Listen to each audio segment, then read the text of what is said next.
Македонија станува се попопуларна дестинација. Расте бројот на патници преку двата аеродроми. Во првата половина од годинава преку Скопје и Охрид патувале над 1,5 милион луѓе, што е раст од 5% во однос на минатата година. Според ТАФ Македонија, бројот на летови е зголеман за 3%, а растот на обслужени патници е поради новите редовни авиолинии кои се отворени од стартот на годинава. Скопскиот аеродром има годишен пораст од 4,47%, односно во првите 6 месеци преку него се превезени вкупно 1.423.039 патника.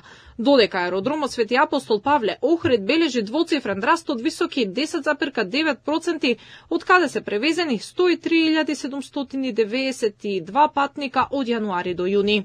Задоволни сме што во првите 6 месеци годинава бележиме стабилен пораст на патничкиот сообраќај, зашто придонесоа 8 нови редовни авиолинии кои ги отворивме од почетокот на 2025 година, досега од Скопскиот и Охридскиот аеродром, во соработка со авиокомпаниите и владата како наш партнер.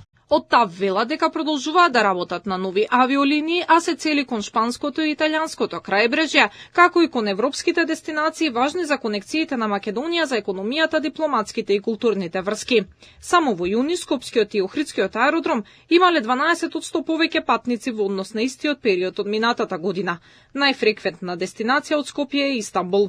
Вице-премиерот и министар за транспорт Александар Николовски во телевизиско интервју посочи дека е забележан раст на туризмот како резултат на новите авиодестинации што се воведени. Николовски најавува и реконструкција на аеродромот во Охрид кој што бил дивоградба. Сега е покренета постапка за легализација на аеродромот.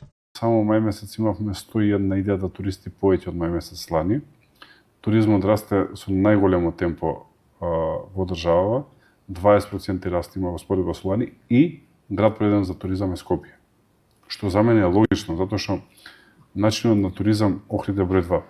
Начинот на туризам се менува, се повеќе луѓе патуваат да ги видат големите центри. Значи не сите патуваат на плажа. Инаку најмногу директни летови имаме со Германија, Турција, Швајцарија, Италија и Шведска. Годинава воведен е нов модел за субвенционирање. Владата сега субвенционира по пристигнат патник.